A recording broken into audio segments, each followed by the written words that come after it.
up, guys? It is Lex and Courtney, and we are here another week with you again. With the pleasure's all yours, making a space for Black and queer individuals to really just come and talk and be, and really emphasize that the pleasure really is all yours. Exactly. It sure is. Yes. What are we talking about today, Court? Oh my God, this is such a fun topic because we are talking about first times, and I mean like first time everything. Yeah. I feel like we can discuss a whole lot of different first times within this. It's an episode we don't have an outline for. So we're just gonna wing it. So it's also 2 a.m. It is literally 2 a.m. after a night of lots of shenanigans. Just shenanigans. And then last night we were out until like 4 a.m. Yeah. So we're running on fumes, but I feel like personally we're doing pretty well. Yeah, and if we didn't get it done today, it was gonna take up all of our Sunday. As it does. I can just tell that is basically what was always. happening. It's just like because we get here and we're like, okay, well we gotta smoke. Yeah. Then we might have a little drinky drink. Then we gotta set everything up. Then we gotta record it. And then after we record, we're like, okay, well, let's like make some content. Yeah. And then we'll like try to make content for a little bit. And then we gotta take pics. Like it really turns into like a whole day. 6 hours if we let it. So this is a good way to like make sure that we both can enjoy our Sunday, because we have both had a very eventful week. It's Lex's birthday week, as you can see by the crown on their head. Crown, I don't know if you can see it. It is very like, yes, there we go. Thanks, Court. It's my birthday. It's her birthday. How do you feel like being 26? Personally, I was saying in the car to Court, I was like, I don't know, something about introducing myself is like, yeah, I'm 26. It just doesn't feel the same as being like, yeah, I'm 25. Like, I don't know, I'm just one step closer to 30, and I'm trying not to put myself in that mentality because I know it's gonna like make me panic about the future. Exactly. And I don't want to do that to myself because, you know, like it's only right now and you gotta take it as it comes. But I will say I'm very excited on like my overall journey for 26 and my goals that I'm trying to make sure I set for myself and stick to also. Now, is there anything, like if they're not too personal, is there any goals for your 26th year that you would like to share on the pod? That way maybe we can all like, you know, just go with you on that journey. I personally want to be more like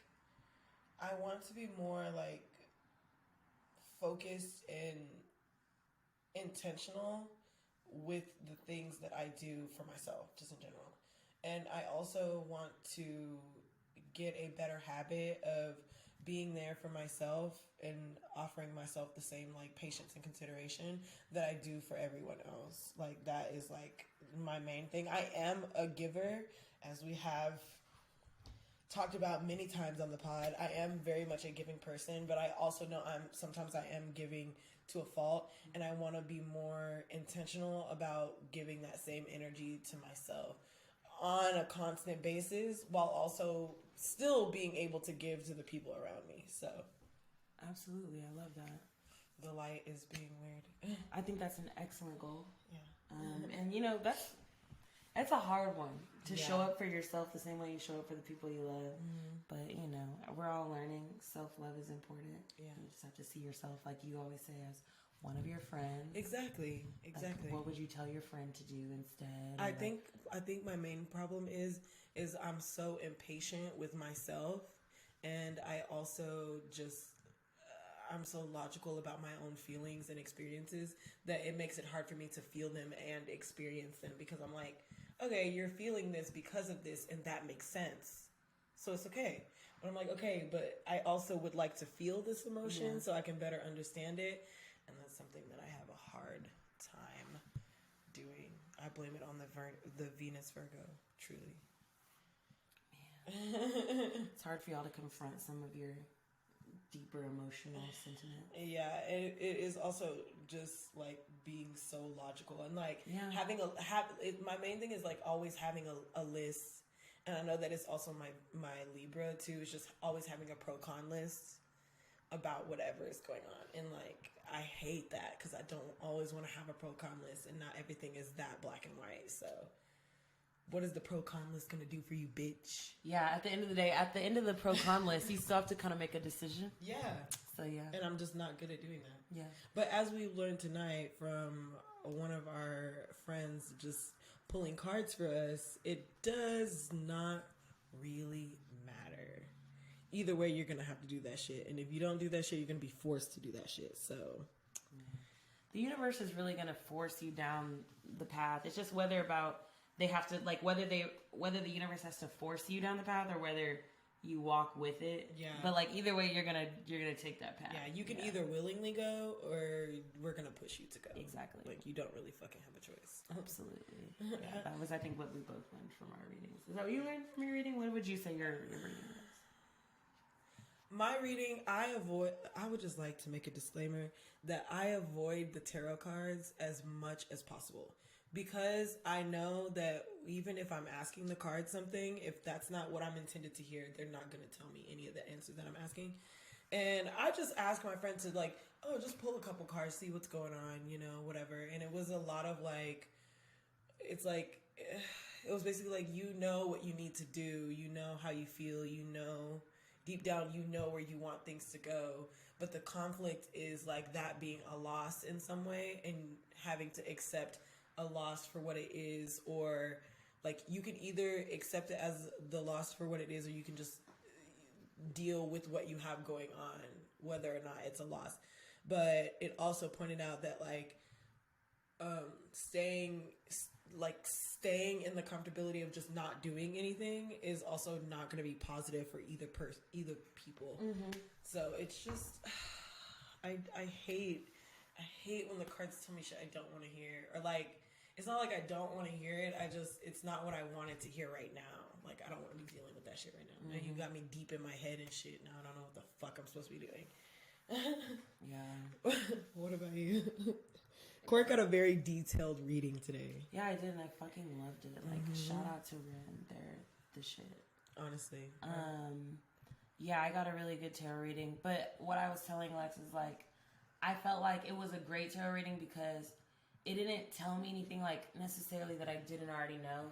It was like I've already been through all the hardships that they mentioned in my tarot reading. I've already felt them, and I felt them for a long time, like a few months. And so it wasn't like shocking, but it was nice to hear like, okay, my intuition is kind of correct. Like I am feeling this way, and there's a reason I'm feeling this way. And I also know that there's an outcome that's in my favor, and I just have to wait for it. And it reminded me to slow down a little bit. I don't do that. I don't know how. I feel like I don't even know how to do that anymore. I feel like because I have the jobs that I have, unfortunately, and like this podcast, and I love my friends, and so I try to spend time with my friends, and then I feel guilty about not spending time with my family, and so I try to spend time with my family, and like within all of that shit, there's like no room for me to do anything else or like figure any shit out, because like I'm always using the mental energy that I have to either work my jobs, work this podcast, or be present around the people that I enjoy and the people that I love. And like but when I go home at 2:00 at night, or on the weekend, or on the weekday at midnight, I go home and I sleep so I can wake up and do it all over again, instead of like taking the time to be like, this week, this is what sat with me, and I didn't like that. I needed to make these changes in my daily routine because I didn't like the way my week felt, but I don't have the time to do that, so I just keep like moving through these weeks, like constantly just bulldozing through my weeks, and then all of a fucking sudden, it's November of 2022, and you're like, where the fuck did my year go? Yeah. Like, how come none of these like little personal goals that I've set for myself at the beginning of the year aren't done? And it's just because I don't have the time to fucking do them. And like, being busy is not completing your goals. Yeah. Like, you can say, I want to make more money, and you might be working 2 jobs, but like, I'm not making more money, if that makes sense. Yeah. Like, you know what I mean? Like, I want to spend more time being present with people I love, but then if I'm tired or I'm cranky or like whatever, that just prevents me from doing those things. Yeah. It's just like, yeah. So what I got from my tarot reading is that I need to just slow the fuck down. But I also think that you know, it would benefit if you did set like boundaries whenever you're like, because, you know, obviously we always want to hang out, we always want to see you and things, but if you need a minute, you have to, like, it is also, you have to be like, I love you, I do want to see you today, I do want to hang out today. I just also get down. Do not have. Get down. I also just do not have the mental capacity to do that. It is also being very firm and like saying, hey, I can't do that right now, even though I want to do that right now, and everything like that. Even with family too. Like, it's like, I completely understand that you want to see me and you want me to be present and to be here, but you can't continuously pour into a cup if you have nothing in yours. Yeah. And that adds to your exhaustion, that adds to your frustration, even anxiety about where you are, because you feel like there's no time, but it's also, you're not giving yourself time to make time for those things. So you really have to just compartmentalize. And yeah. I get it. Just tell a bitch, like, I love you, bitch, but I can't. But it's also like it's not like my friends are like pressuring me to hang out. It's more like I feel like, oh my god, I spent the whole fucking week working and just like doing shit I didn't want to do. Yeah. So now it's Saturday night, and I know I have one night a week where I don't have to worry about what I'm doing the next day. Mm-hmm. I have one night. And I want to spend that night being doing things I enjoy, like hanging out with people I enjoy, I hate to say it, but getting fucked up, like go and have a drink, go and smoke with my friends, because like I'm so tight all week. So it's hard for me to say, I need to take a second and lay down, or I need to sit with my terrible thoughts, or I need to sit with all the bills I haven't paid, or all the bills I'm gonna have to pay next week, and figure that shit out. When I just wanna smoke with my friends, or I just wanna watch a movie with my dad that he's paying for. And, like, that's what I want to do. Yeah. But you're right. Like, either way, it's like we said, the universe is gonna push you down a path, whether it's hard or easy for you. So it's just, the universe is like, okay, bitch, you want to do it like this? That's fine. But this shit is gonna be challenging. Yeah. So that's where I'm right now. Yeah. It's been a very fun night, but it was definitely a night of readings, like, for sure. Yeah. Which is good. Yeah. Which is good, especially as you're going into your 26th year. Yeah. That way you can go in with a fresh mind and with some foresight. Yeah. It's just hard. It's a hard knock life.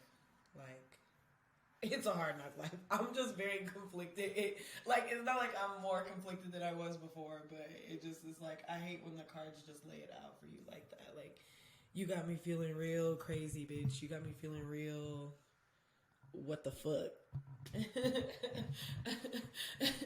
The cards are fun until they're not, truly. Yeah, truly. But, since today we're talking about first times, Courtney, you found a good fun fact.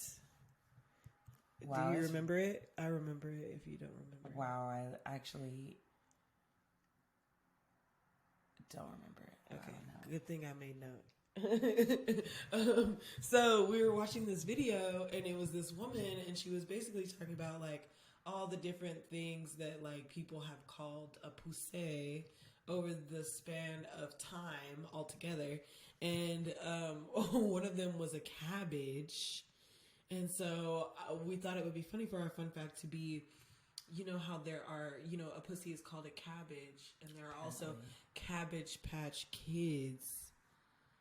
Bitch, these are Pussy Patch Kids. We are making the connection. They were literally like, this is where kids come from, because they literally do come from a cabbage, as in pussy. Oh my God. You guys were fucking with Pussy Patch Kids. Pussy Patch Kids, and they were like, "Oh, this is not that. This is a kid-friendly environment." Fucking liars. Can I ask, why do you think? So when we were doing the research, cabbage.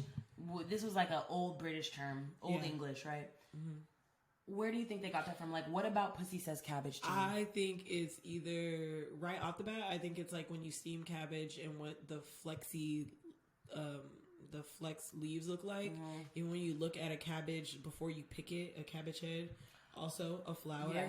But then also I think because men are awful, the smell and like them being like, wow, it smells like pussy. This smells like my woman's pussy. Yeah, that's all making sense. That all checks out. The shape of it, the smell. Yeah. Okay. That would really be like my only assumption, truly. Mm-hmm. Okay, well, we also heard that fish pie was one of them. Trout. There, she was giving like a lot of seafood, like Fish, just seafood references. which is why I understand how like some women or some vagina owners get really like, they're like, I don't like the term fishy. I don't like that term because of the history of what our vaginas have been called over time and how it's been used to shame us just for having one and existing. So yeah, I think I'm one of those people. I don't like that term fish. I know it's very new. Like, you know, like, oh, that's so fish. Like, I think a twink came up with that. It's not giving for me personally as a black woman, and as the leader of the culture, you should take what we're saying, and maybe stop fucking using it. Like, it's not I don't know. Fishy is getting fishy. I don't really. Ew. You're giving fishy, bitch. You can giving cunt. It's giving pussy. Poos. You know, shit like that. I get that shit 100%. Can we give? It's giving flower. It's Yeah. giving lily. It's giving something other Yeah. than fish. Bitch, anything something other than fucking fish. But yeah, that's a fun fact. Cabbage Patch Kids, bitch. Pussy Patch Kids. Yes. Okay. So today for our fun fact, today for our just pleasure principle in general, I think like just talking about first times. It's just a fun little thing. It's just a fun little segment, especially since we've been like, you know, a little lit all night. I also think it'll be a good like, because even when we were trying to make an outline, I was looking at things and like the emphasis on virginity is like fucking crazy. Like the emphasis on virginity throughout the history of time overall is crazy. Men can be promiscuous and like extremely sexually active, and it is praised most of the time. But when it comes to like a vagina or a woman just racking up bodies or whatever the fuck you want to call it, now it's like looked at a very differently. Yeah, like now your value has gone down as a person, like, and everybody's well, if a lock can if a key can open any lock and all this other stuff, bitch, you're talking like you ain't ever had pussy before, and I really need you to just shut the fuck up. Just in case you haven't heard that term before, yeah, if like people say, if a key can open many locks, it's considered a master key. But if any key can unlock a lock, then it's considered a faulty lock. Yeah. Meaning that we're, as women, as people with we're vaginas, we're the locks, and yeah. people with penises are the key. Yeah. I don't like it. Especially because everyone's always like, because of the standard has been set for men to be sexually promiscuous, and that is praised for them. I feel like they really get it fucked up on who the slut really is in this whole power dynamic. Like, you're calling a woman a slut. Bitch, I could get on Tinder right now and have a nigga over here in 20 seconds with his panties on his ankles. Minutes. I could even be like, I don't even want you to come inside. I just want to fuck in the car. And them niggas would come running. You could disrespect them for hours. And they would still come running with some dick. Still fuck. They'd still come running with some dick. So who's really the faulty lock here? Who's the slut, really? Who's the slut? Sex is, at its most basic point, for reproduction. Yeah. A person with a vagina can birth one child. In a year. Twins. In a year. A year. Pretty much in a year. Yeah. Every year, one child. Mm-hmm. If a man can have all these kids by having all this You could literally make a kid every single day of the year. If you really, really were that driven, you could make a kid Who's the easy one? You're just letting your life force go? Are you serious? You're just with all these soul ties and shit. But also, I want to say, I'm not slut shaming anybody because no, absolutely whether not. you're a nigga that fucks a lot or a woman that fucks a lot, I hope that you're being safe, and I hope that you're enjoying yourself, and that validates your experience.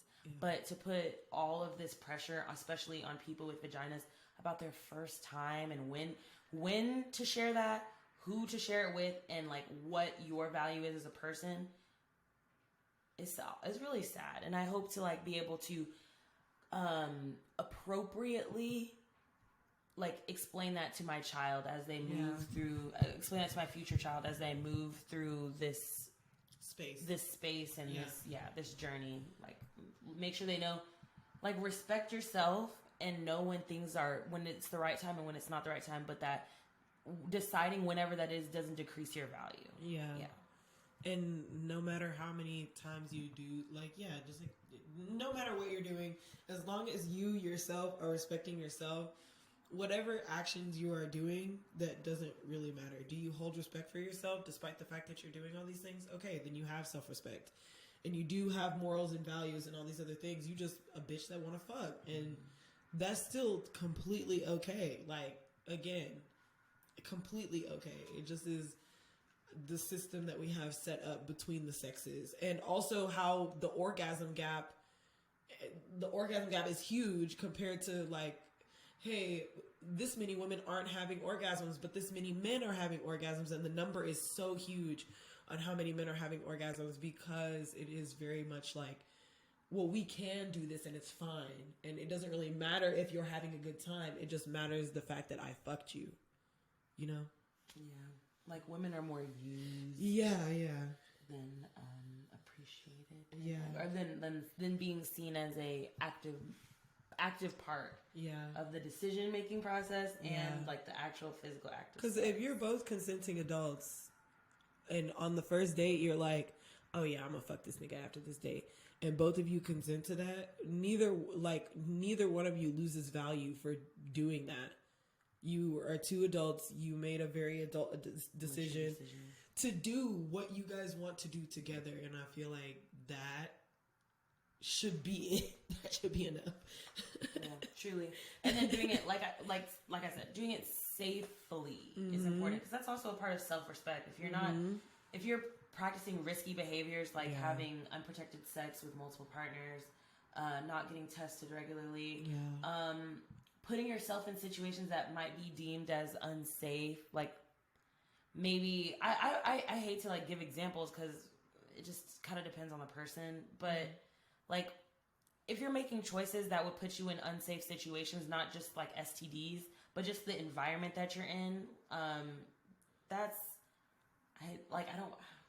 trying not to be not like a victim blaming thing. It's basically like, be aware of your surroundings and who you surround yourself with. Yes, and make sure that the choices that you make are because you want to do this, and not because you want to do them for someone else, or you want to do them for any other reason besides it's what you want to do. Thank you. Yeah. Definitely no. I definitely don't want to do any victim blaming. Yeah, absolutely. Like absolutely. Well, I guess a couple first time things. I'm thinking first kiss. Oh, my first kiss was well, actually, now that I'm thinking about it, my first kiss was actually hilarious because it made me realize I was gay. Okay. So whenever I was in middle school, I don't know if these people listen to the podcast because, I post about it everywhere and I'm still friends with these people on social media. Anyway, there was this girl that I was friends with in middle school, and she had this boyfriend, and her boyfriend, they had just started dating, but her boyfriend was very interested in me. And so, like, he sort of broke up with her, and then we started dating. This is in middle school? In middle school. Okay, it's very middle school. It was very middle school. Okay. Yeah, I would never do that to a bitch today. Hell no. But anyway, all this happened, and I remember, like, being really infatuated with him. He was super nice. He was a lot taller than me. He was, like, literally so sweet. And then there was one day we were, like, walking down the hallway. He was walking me to my class. Nobody was in the hallway. He got me he, like, literally was dropping me off, and he, like, kissed me. And I remember, like, being so shocked and, like, slightly offended. I had this, like, mad t-shirt, and I had such a crush on her. I thought she was so fucking gorgeous. Like, I thought she was so gorgeous. And so I remember running to her class and like just sobbing so hard. And she was like, what's wrong? And I was like telling her, I was like, I just didn't expect him to kiss me. I just didn't like it. And I just, all this other stuff. I'm like literally freaking the fuck out. And I guess because like we've spent this whole 3 years in middle school, like talking to this woman, and like, she's been a pretty prominent guidance figure. And she was like, maybe just kissing boys isn't something that you like. Maybe you just don't like to kiss boys. And I was like, maybe you're right, because like I literally cried for so long after that man kissed me. I cried for so long. Yeah. I was like, and it's not like he was rude, and it's not like he didn't do anything. It wasn't him like in any way. But I just felt so like my world was ending. This is awful. I don't like this. Like, it just was so bad. And then like the next time I kissed someone, I kissed one of my friends, one of my girlfriends. And I was like, wow, I really want to do this all the time. I want to do this all the time. When was that moment?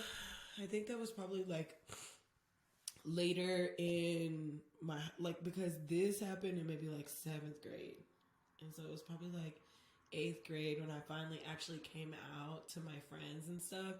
And then that's when like the girls just sort of started wanting to be my friend out of nowhere. And they were like, oh, that's funny. And then I just remember having a sleepover with this girl, and like us being under a blanket and like making out. Yeah, it'd be the sleepovers. It would be the sleepovers. Yeah, definitely be the sleepovers. What about you, Court? What was your first kiss? I've been trying to remember like my first actual kiss. I do have this very specific memory of being in like 1st grade maybe or 2nd grade, because I was still in public school, so it had to be 1st, 2nd grade. And we were playing tag, but when you tagged the person, you had to kiss them. Ooh. But it was co-ed, so we were just kissing everybody. It was girls kissing girls, boys kissing boys. And I remember kissing a boy. His name was Jordan. And he had some really big lips, and which is weird thinking about it because he was a 1st grader, but I was also a 1st grader, so it's like most 1st graders. So it's weird thinking back to it now, but like I remember how that felt, and I just remember he like grabbed me by it wasn't like he wanted to kiss me, it was just like he had to, so he just grabbed me by the shoulders and kissed me, and that was my very first a kiss. But I promise you, I probably didn't kiss another boy for like 1st grade to 9th grade, so 10 years. So I remember I kissed my first real kiss, where there was like tongue, lips, sucks. Yes, yeah. like a whole moment, and like you guys are grabbing each other and holding onto each other, was a girl, and it was probably in 9th grade. Yeah, and I remember she took me.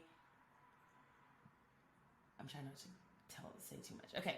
She took me to we had apartments right across from our school. So after everybody would go to school, at the end of the day, there was a pool at the community pool. Yeah. Everybody would just rush. They would take off their socks and their like skirts, and they would just jump in the pool and hang out for a little bit, or you hang out around or go to the clubhouse. Because you knew one person in your friend group probably lived there, so everybody just went there. So I remember my friend was like, let's just go, let's take a walk, we can go hang out by the pool. And like my mama didn't pick me up till 4:30, sometimes 5. So I had a whole hour and a half where I would just be chilling. So we walked over there, and we found in the stairs of an apartment, like leading up, we sat, and she was like, have you ever kissed anybody? And I said, no, I've never kissed anybody. And she said, well, I would like to be your first kiss. We can just practice on each other.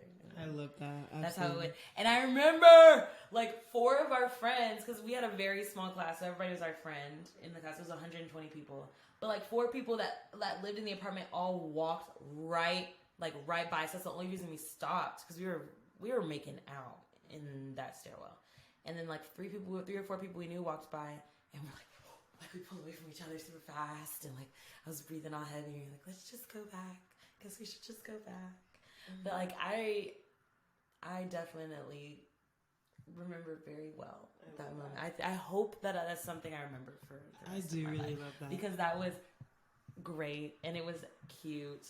And I remember I reached out to this person, like we've talked in between, like they moved away a few years later, and we've talked since then. But I remember messaging her one time, and I was like, hey girl, you look really great, blah, blah, blah. And like, she said something back to me about me looking great. And I said, please do not play with me because I'm like actually pretty gay right now. Like, I'm gay. Not right now. So, you know what I mean? Like, maybe not back then, maybe we didn't know, but like now I will definitely like be on your ass. So please, like, not do not right put me now. on your ass, I'll be on your ass. And like, she's like, oh girl, you know, I'm bi too. I've always been bi. And I'm like, maybe we figured that out together. Wink, wink. But yeah, that was my first real experience, and it was fabulous. Yeah. Honestly, can't remember the next time I kissed a boy. I guess it had to be like, dude, I don't even know. Yeah. I remember a lot of experiences with women. I don't really remember too many experiences with men. Like, when did I start doing things with guys? Probably 11th grade. That's probably when I really kissed my first guy. Was when I was probably the same day I sucked at first. My first dig was probably the same day I fucking really kissed a guy, which is crazy. I don't know. That just makes me think. I think, like, you know, even just my first time. You know what? Now that I think about it, interacting with a penis. I think when I was in middle school, and this is so bad because, like, I'm such a teacher's pet. Like I know sometimes people would hear the shit that I've done and they're like, you? But you're always in the teacher's room. The yeah, teacher's hall. Right? Yeah, you're literally always A's and B's. Like, I'm literally such a teacher's pet. And so I just remember this one year in middle school. I think it was 6th grade. And, you know, at the time I was like, I didn't do that. Y'all are crazy. Why would I do something like that? But, like, we were watching this movie and I just remember this guy. And he was like the only guy, because I would get bullied a lot. He was like the only guy who literally be like, y'all really need to chill out. Like, you gotta fucking chill. Like, she's literally not even talking to anyone. Y'all literally have to chill the fuck out. And so I don't really know, you know, how I got to this point, but we were watching a movie in a class and I sort of like had my hands in his pants, like just one of them, you know, and I was like, wow, dick is interesting. Like, it is. It's so interesting. This is interesting. Especially when you're first figuring that shit out. Yeah, and I'm like, and it's not like I was interested, like, it's not like it was like making me feel any kind of way. I was just very interested in what it felt like. I was like, this is different. Mm-hmm. And like, yeah, it was just really different. And it really did not take much because we were adolescents, obviously. Mm-hmm, yeah. But literally, I just remember like touching it a little, not even for that long. And then it was like my hand was wet and sticky. And I was like, what's this? Did you have some glue on your thighs? What is this? And then that's when I was like, can I go to the bathroom real quick? Because we're watching a movie. And she was like, yeah, of course. And I went to the bathroom, I washed my hands. And then I remember spending the rest of my like week thinking that I was pregnant. We hadn't gotten to the sex ed portion of our elementary or middle school. Yeah. I literally was like, my mom's gonna fucking kill me. Does my hand burn? Am I okay? Being a single mother. Yes. In fucking 6th grade. It was just crazy. I do very vividly remember that. Especially because I lied to so many people and said that I didn't do that. So did they have an idea or did he tell people? You think that's what it was? I genuinely don't know if he told anyone, but it didn't really matter to me because it was my word against theirs. And I literally was like, there were so many people that would be like, there's no way she could have did that. Like, you're literally lying to him. Mm-hmm. Who would happen to? He's like, man, I got my dick rocked. And I'm like, yeah, that literally, why would I do something like that? No. You like to play coy. I do. I do like to play it coy, but you know, now that I'm older, I'll be like, hell yeah. Hell yeah, that was me. That was all me. I've been like, teacher. Hi, I'm your culprit. I hope I'm not pregnant. Courtney, I literally spent the whole week Googling. I was like, how do you get pregnant? How can you get pregant from hand job? Am I pregante after giving a hand job? So many things. So that was your first hand job? That was my first hand job. Okay. But you said you don't really remember like the first time you kissed a boy, probably? No, yeah. I don't really, because I can tell you from a very young age, I just have not really been interested in boys. Yeah. Like, You knew who you were from the get. Yeah, I'm just not interested in them. I don't like the way they talk. I don't like, they're just so gross, like just in general, you know? And I grew up in a house mostly with women. I have like a brother that lived with me, but I also would notice like my brother was so messy, and I also just didn't like the fact that they could do no wrong. I didn't like that. It's like a lot of stuff I noticed when I was younger.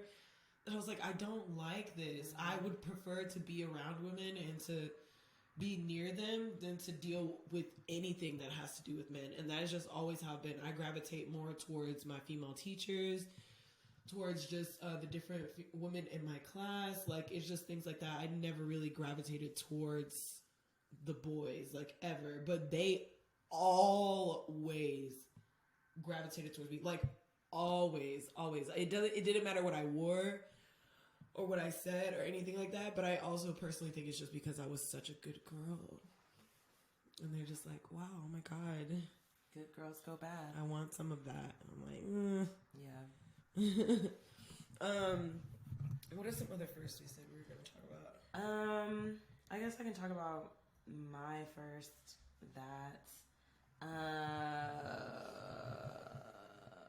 okay. Yes. I was definitely also in 9th grade. 10th grade. No, I was in 9th grade. And it was a half day. And I was taking a test. And I remember I got a text like earlier that day. Because, you know, when you be talking about shit like late at night, the night before school, you like be planning shit you gonna be doing. You talking to that nigga all night, talking mad shit. Like, she don't even know about it. You're like, yeah, I'm about to ride you like a cowgirl or something. Yeah. I don't fucking know. But, like, you don't know anything. So you just come to school the next day and you're, like, acting all shy, like you didn't say anything. But he had sent me a text after I finished an exam, and he was like, can you meet me in this hallway at this time? And I went out there, bitch, in like, a little stairwell with the door closed. And I gave him a little hand job, made out a little bit, and he fingered me. And I remember going home and my shit was sore. Yeah, because you're just poking and prodding around in that shit. Yeah. But also, it was like the first thing I'd ever really had up there. Okay, you know what I mean? Yeah. Because like I wasn't like I didn't play with myself that way. Okay. So it was just like a new feeling. Okay, yeah. But I remember every time I could feel like my mom was driving us home and I was in the backseat, and I would feel my soreness. I would be like, oh my God, I'm so wet now. Because I remember that little like 4-minute exchange kept me going for years. I really love that for you. Years. I really love that for you. And it was fun. Like, I remember he smells good. It was cool. It felt good. Yeah. So I fucked with it. It was a good experience. I had a good experience for my first time touching a wiener and having something touch me. I had a great experience. I wish it was longer, and I wish it wasn't on the school grounds. Yeah. But take what you can get, you know? That makes me think. I think the first time I ever got fingered, that's what I'm thinking of now. So I dated this girl, and, you know, I realized that I don't know what part of me it is, but I really hold a grudge. Like, bitch, I'll hold a grudge till the fucking day I die. Like, I just, for some shit, I will never live it down, and neither will you. And so I was dating this girl, and, like, it was just the first girl I ever dated that I was so infatuated with. Like, I was like, you were so beautiful and just so soft.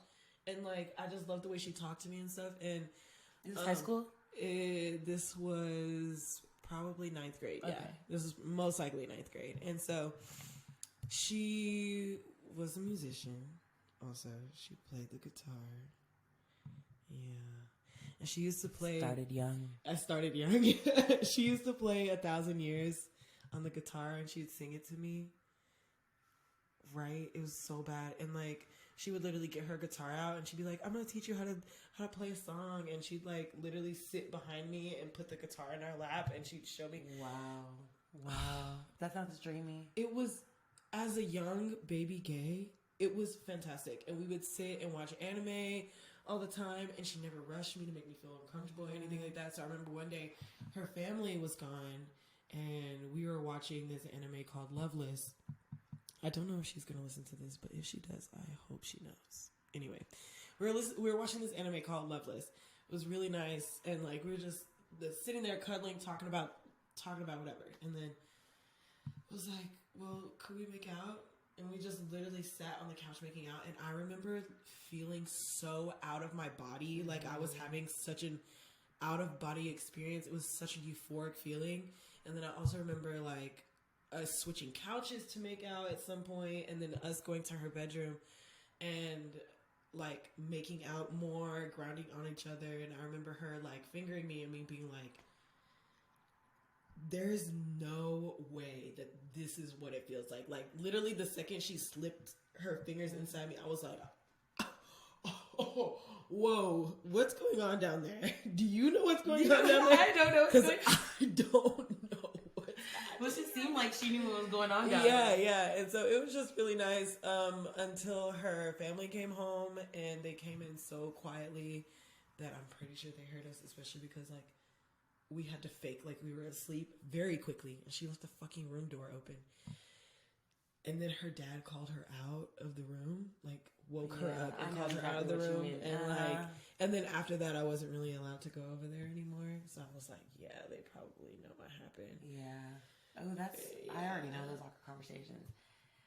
Even when it's not sexual, you know, when you used to be at your friend's house and they'd be like, Lex, I need to see you in another room, please. Yeah. You might as well tell your friend to go home. Yeah, it was a lot. But it was a lot of my first happens with her. And the main reason I hold a grudge against her is because this is probably the first bitch that ever actually broke my heart too. Okay, so that's one of the ones I want to talk about. So your first heartbreak, if you don't, like, how did that happen? So, like, this person, I was, again, so infatuated with them, loved being around them and everything. I just thought they were, like, such an amazing person. And their friends were also really cool.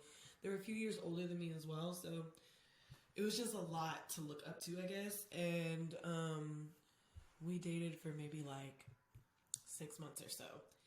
But like, again, as a baby gay, I was so in love. Like, I literally was like, this is the best experience I've ever had. And I remember like the week, and this is why I say something always happens the week before my birthday or the week of my birthday, because this is when it started. And I just remember her getting really distant before my birthday, and like things were just being really weird. Like she was just being really weird. And so she still got me a gift and everything. And then I remember on the same day she gave me my gift, she was walking me to class like she usually does. And I just remember her people rushing to and fro because it's after lunch and everybody's going to class. And me in the middle of this sidewalk, and like she just stopped and she was like, I just need to talk to you about something. I was like, oh, what's up? She's like, I just don't think we should date anymore. Like, I think like a couple days after my birthday had happened. Yeah. And it was just awful. Like, it was so awful because she told me that, and like, it's like when you're watching a movie and you see like the hustle and bustle of the city, and then there's like those two people just sort of standing there. And she told me that, and I just started crying so hard. And she was crying too.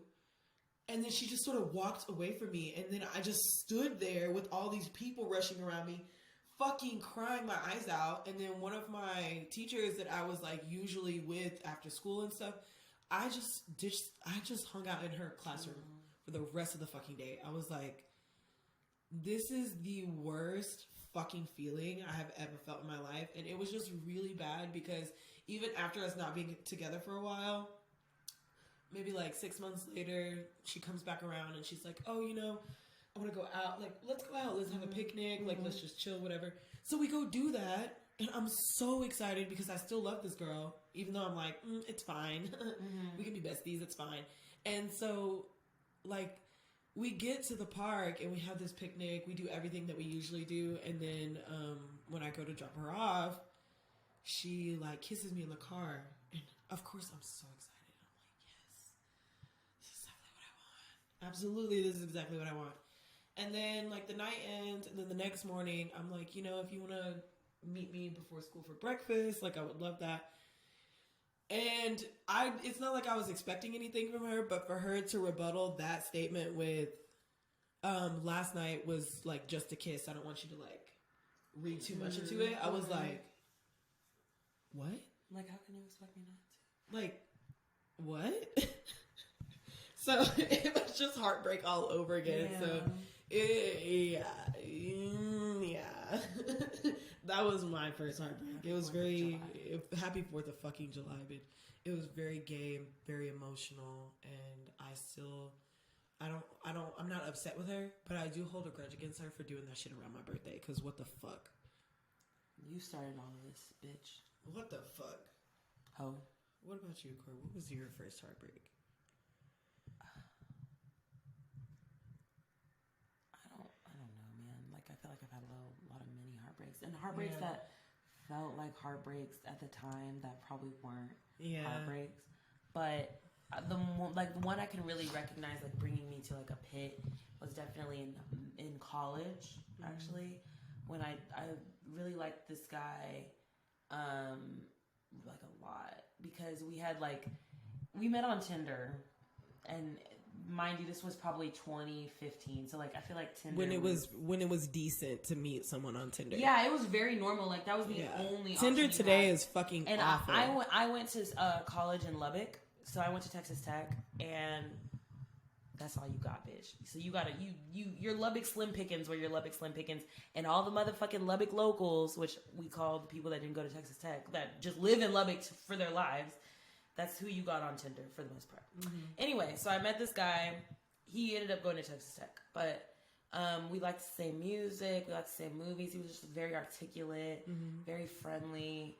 I just really liked his vibe, and like I'd never met a guy that felt like I told my best friend when I met him that he reminds me of her, because they liked all the same things. They had the same career trajectory, same personality. I was like, this is wonderful. Yeah, I was just in love. We had only gone on dates like maybe 3 or 4 times. One of them, I remember we did like a listening party for the Life of Pablo album, because we were both really into Kanye at the time, and that was when the album came out. So I remember I came over there with like 2 or 3 blunts, and we just drove around, and we were just listening to like the album and just like conversating and watching movies and playing games and all this stuff.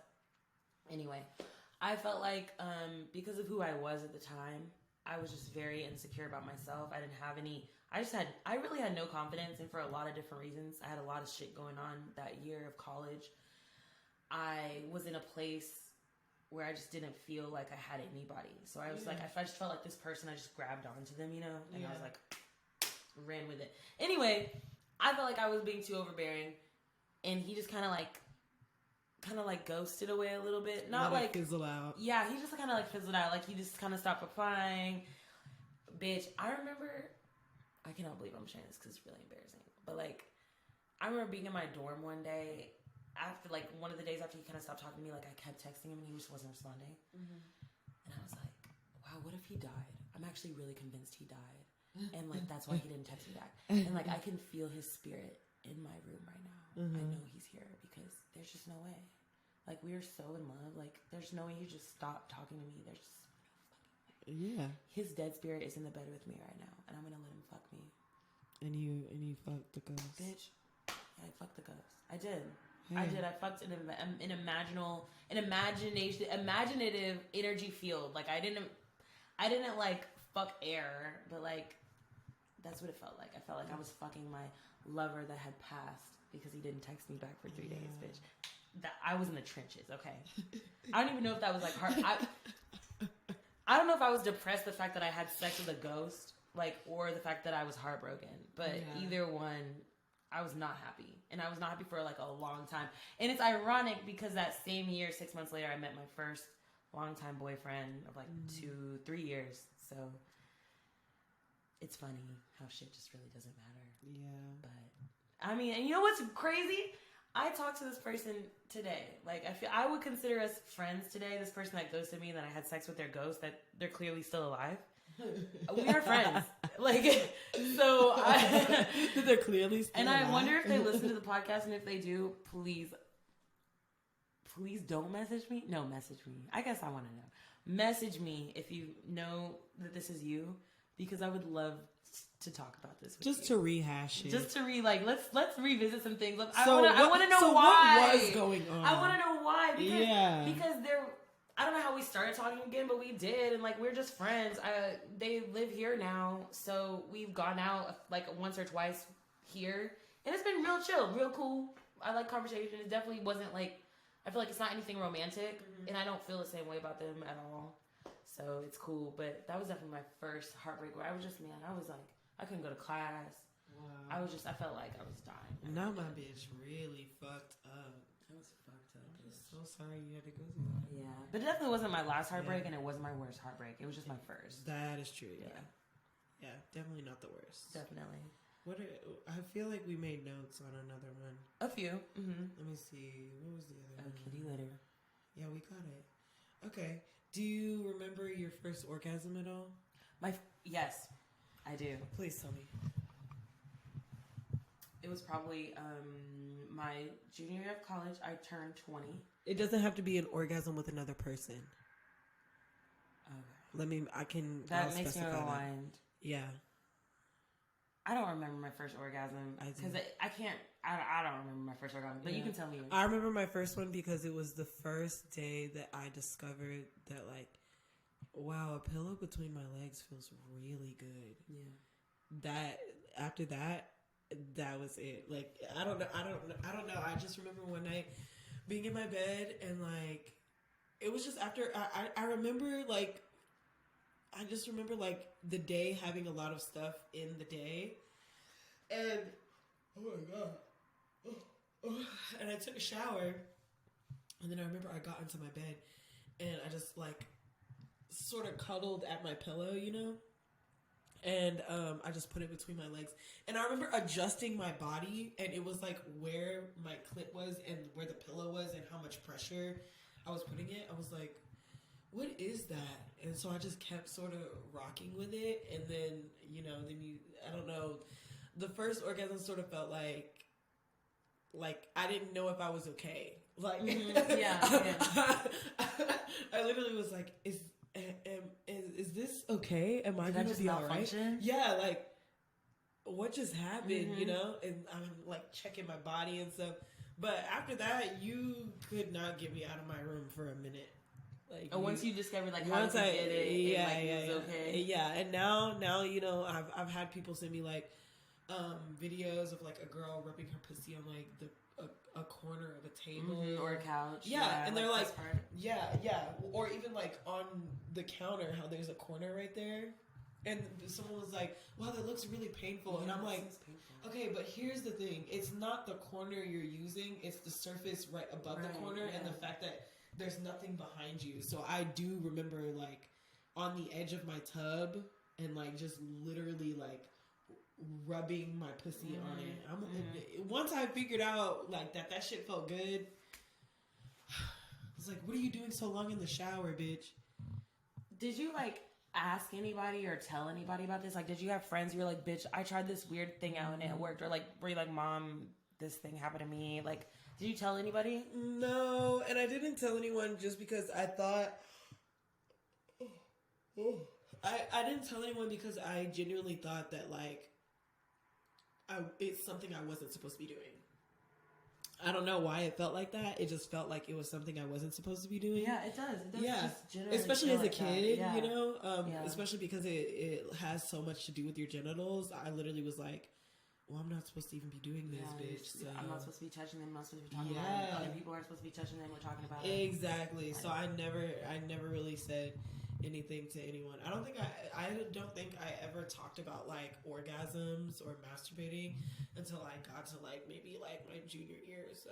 Like, I wasn't just, like, talking about it as freely as I do now.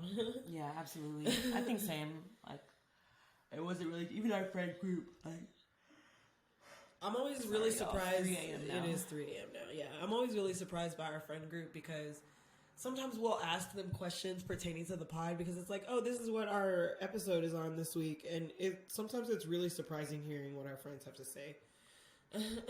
Yeah, I mean, and being like a bunch of 14-year-olds, it's like y'all aren't gonna, like, even if I did go and have this orgasm and then I tell my friends about it, it's like none of us really know.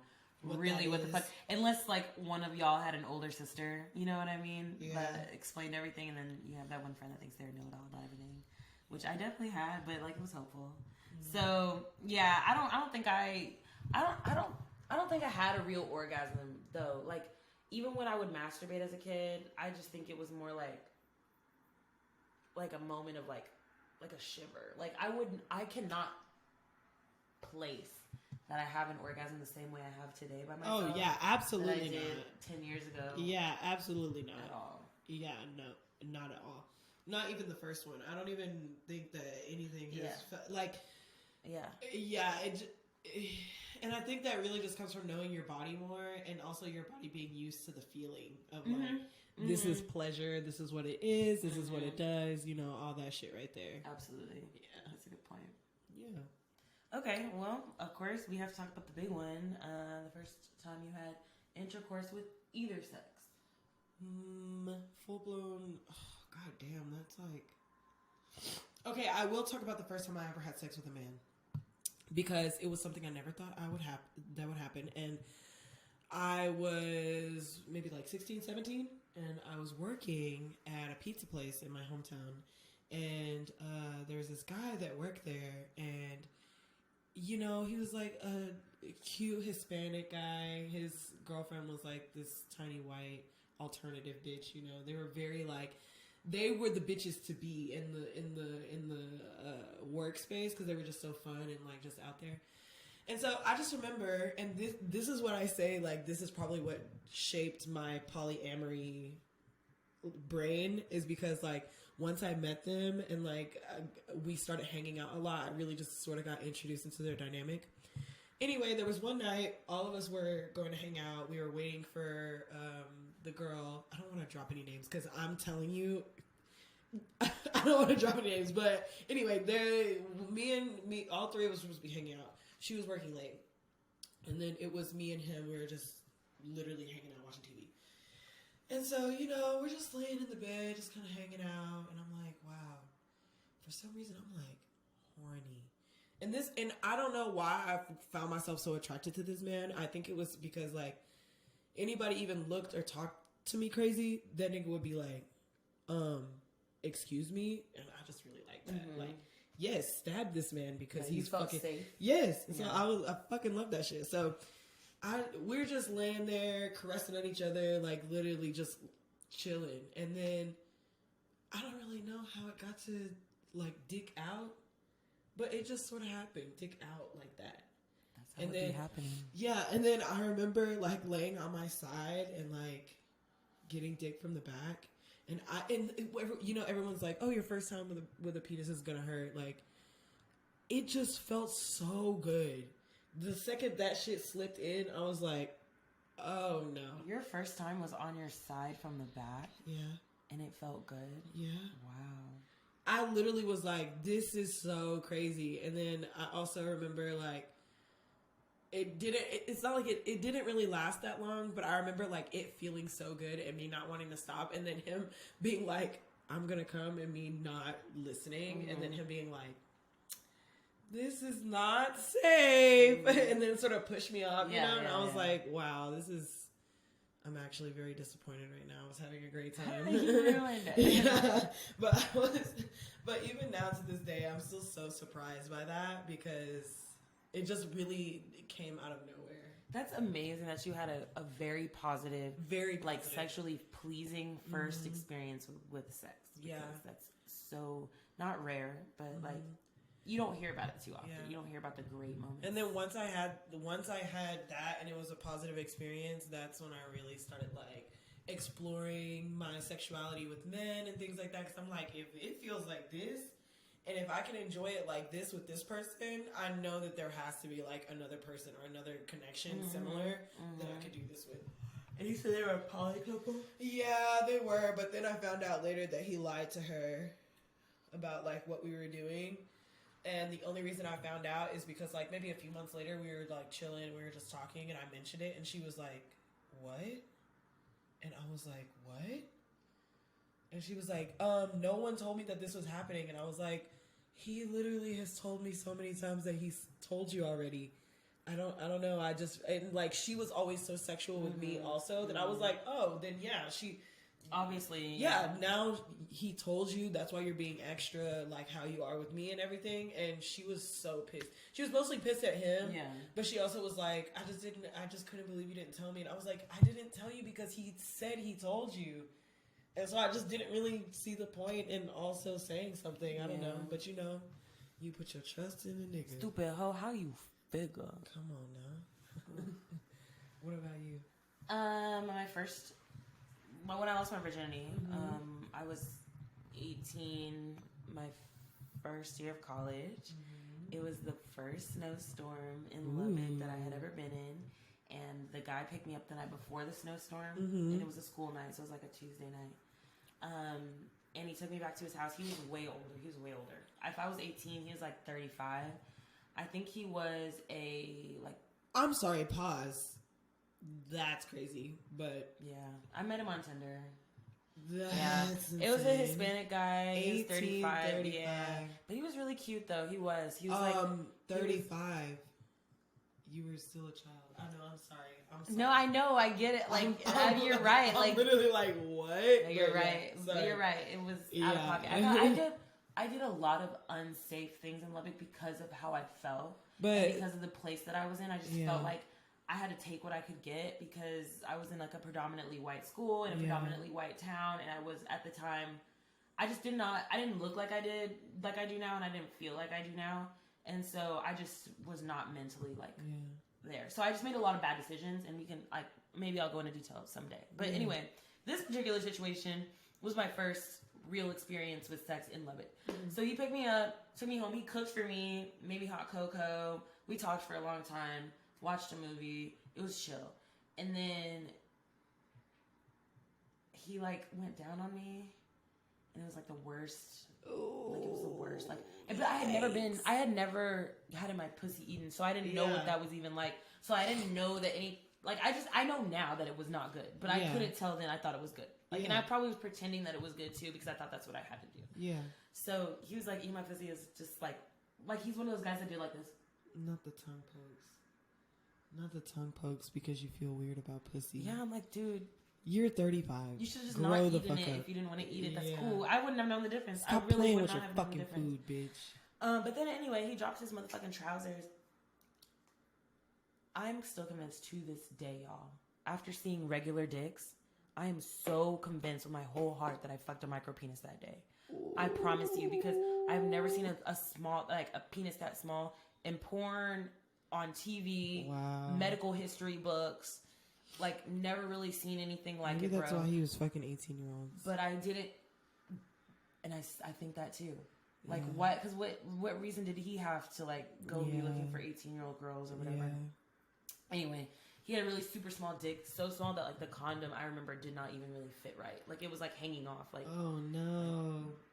With the little reservoir. Yeah, it was just oh no. Ugh. And I remember it felt like a little a prick. And it was so small that when I actually lost my actual virginity, a few months later, by a black dude that was 21 with a big ass dick, I was in a lot of pain. And I kind of just thought that because I had sex once, that I was never going to feel pain again. So I just went in let's just fuck. And it was really painful, and I could not.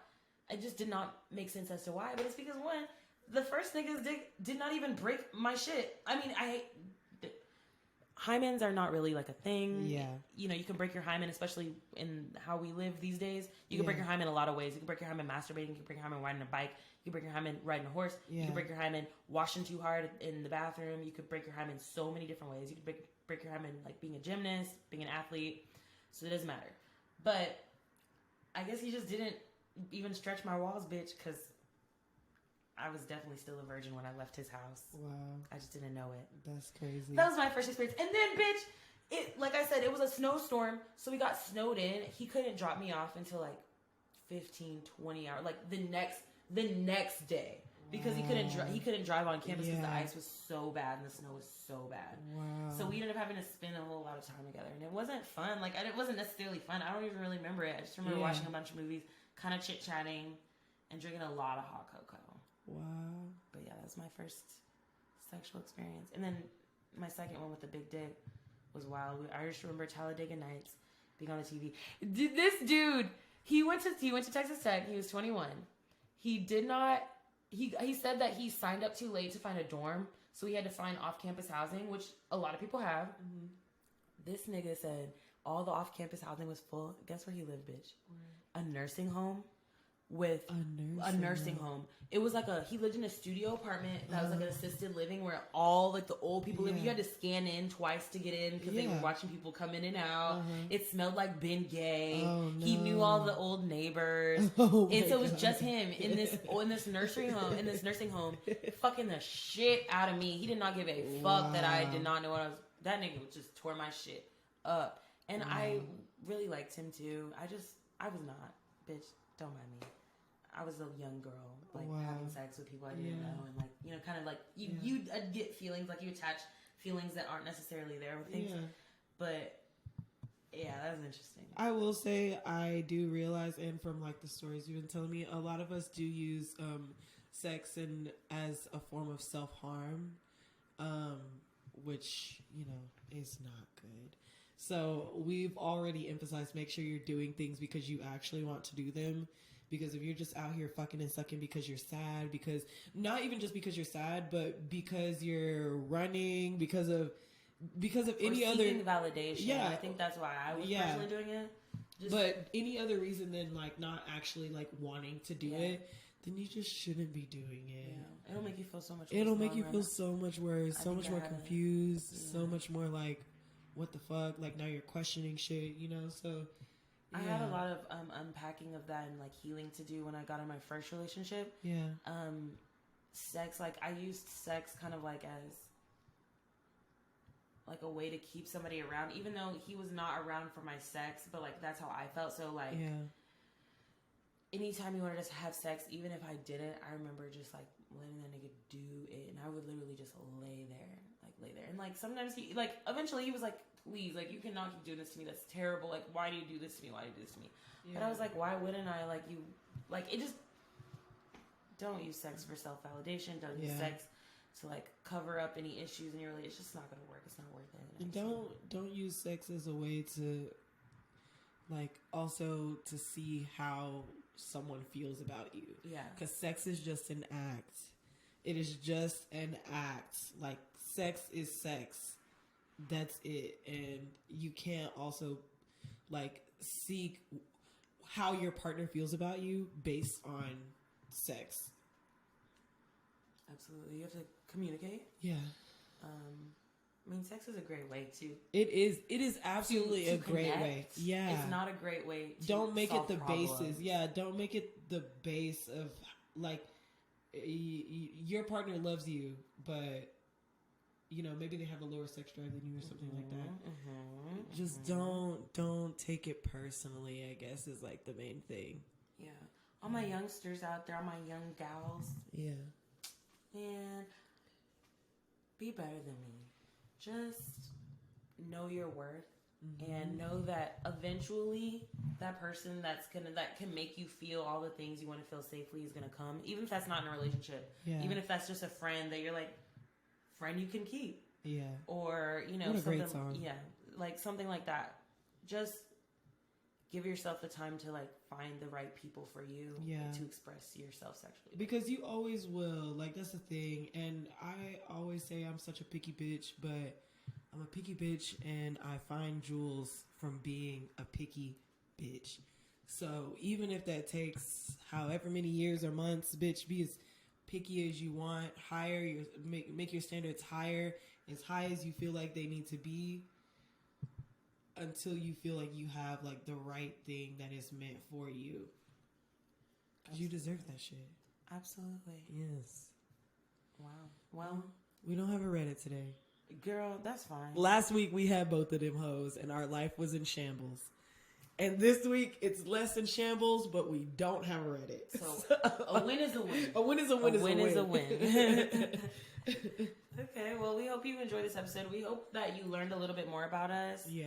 I hope we do more episodes like this, kind of where we more share our past. And, I like it too. Yeah, like, it was cool. It was good. It was, I don't know. I like the wing it concept. I do like it, especially because it is like something it's sort of like never have I ever, you know? You don't know what the fuck people are going to ask you. Yeah. Never have I ever blah, blah, blah. You know what I'm saying? Yeah. Should we do one like that? I feel like that could be a whole episode. Yeah. Never have I ever one. We just keep coming out with episodes, y'all. We'll be here forever. Forever. I'm also wondering, do we? One thing I've been sitting on: do we do seasons or do we just keep going? That is like maybe our fans should tell us in some comments or in some DMs because y'all be. Because if it's a season, if we're taking a season, you got to give us like 4 months, like max. 4 times 4 is 16. That's 16 episodes. So technically, this would be this is episode 15. Yeah. So I don't know. Anyway, I want to say something real quick before we head out. Yes, of course, please. We know y'all love us and everything. Comment on us. Comment on our posts. You don't have to DM us. Yeah. I hope that you know that our followers are also really cool people that are also listening to the same content you're listening to. So I hope you don't feel embarrassed to say certain things in the comments. I get if you want to continue to DM us, that's cool. We still love our DMs. Yeah. But you can interact. Maybe you'll find somebody in our follow group that you relate to that you could also follow, connect with, hang out with. Maybe they live 10 minutes from you. Maybe they live 10 states from you. I don't know, but I think that is one thing that I wish for is more interactions from our listeners, because sometimes we see you guys in person and sometimes we just, you end up on our personal Insta or something like that. And then it's like, oh my God, I love the pod, blah, blah, blah. And it's like, I love you for listening. I really appreciate that. But interact with us. Let us know, get the traction going. You listening is enough, obviously, because that gives us motivation to keep coming back. But we also want to have a relationship with you. We're supposed to be besties. So, come on. Let's be besties. We can't be the only ones giving up the goods. Come on. Also, if you want to be a guest and you feel like you have the especially platform, if you are a women and femmes to the fucking front. The amount of men that are like, oh my God, I want to be on the podcast. Why are only men asking to be on our podcast? Why are only men asking to be on our podcast? Bro, do you realize that you have so much voice in the world already and so much say-so about what we talk about on a day-to-day basis? Most of the research that we get is tailored to you. Why the fuck would I make a space for black queer femmes individuals and then invite niggas on here? Invite cis hetero men. What the fuck? I understand if it was a trans man or a gender queer man. I would understand that. It never but is. It never is. It's always some fucking cis heterosexual Even give me a little bye, baby. Give me a sub, nigga. Something. Give me I feel like you're gonna have to have an angle in order to get on here as a male. Because most of the time they just want to have a platform where they can fucking talk. I have realized that from almost all the men that have asked to be on the podcast, they just want a space where they can just go and fucking talk. Call your homie. Do not call your own podcast. Start your own podcast. There's plenty of niggas out here sitting in front of a camera with a mic that don't have anything of value to say. Ew. Yeah, join that club. Don't fucking come over here with that shit. But if you're a cute lady or a lady identifying, yes, DM us. Hey, comment listen, on our posts. We'll call me if you have my number. Call me, beat me. If you want to reach me. All right, babes. I don't know when you're listening to this. Monday, Tuesday, Wednesday, Thursday. Bad bitches have bad days too. But we hope you have a great day, and we love you. Bye. Bye. When your heart